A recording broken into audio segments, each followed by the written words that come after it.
وَتُعِزُّ مَن تَشَاءُ وَتُذِلُّ مَن تَشَاءُ۔ اعوذ باللہ من الشیطان الرجیم، بسم اللہ الرحمن الرحیم۔ شروع کرتا ہوں اللہ کے پاک نام سے جو بڑا مہربان نہایت رحم کرنے والا ہے۔ خواتین و حضرات، مجھے اللہ تعالیٰ سے پوری امید ہے کہ آپ لوگ جہاں کہیں بھی ہوں گے خیر و عافیت کے ساتھ ہوں گے، اللہ تعالیٰ کی نعمتیں اور برکتیں سمیٹ رہے ہوں گے۔ ویڈیو میں آگے جانے سے پہلے ہمیشہ کی طرح تمام بہن اور بھائیوں سے ایک چھوٹی سی گزارش ہے کہ چینل کو سبسکرائب کر دیجئے اور بیل آئیکن پہ کلک کر دیجئے تاکہ اس طرح کی مزید ویڈیو پر وقت آپ تک پہنچتی رہے۔ تو چلتے ہیں آج کی ویڈیو کی طرف۔ ہمارا معاشرہ اتنا باشعور ہو چکا ہے کہ اگر کسی انجان جگہ سے کسی گدھے کا رشتہ بھی آ جائے تو اپنی بیٹی بیاہ دیتے ہیں، اور اگر کوئی انسان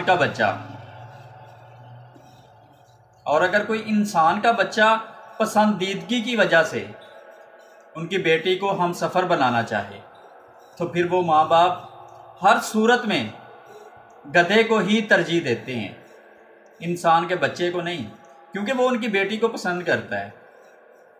جی ہاں، اتنا باشعور ہو چکا ہے ہمارا معاشرہ۔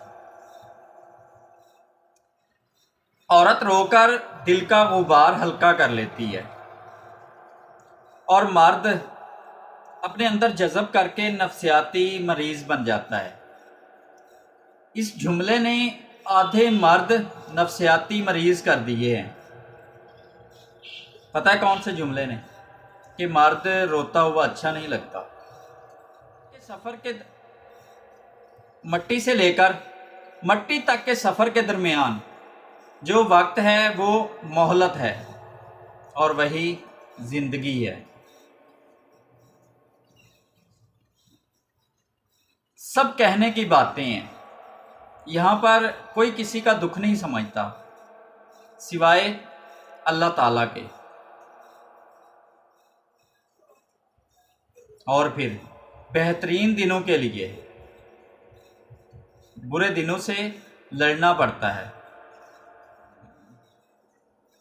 بہت ساری غلطیاں ہوئی زندگی میں، لیکن جو غلطی لوگوں کو پہچاننے میں ہوئی ان کا خمیازہ سب سے زیادہ تھا۔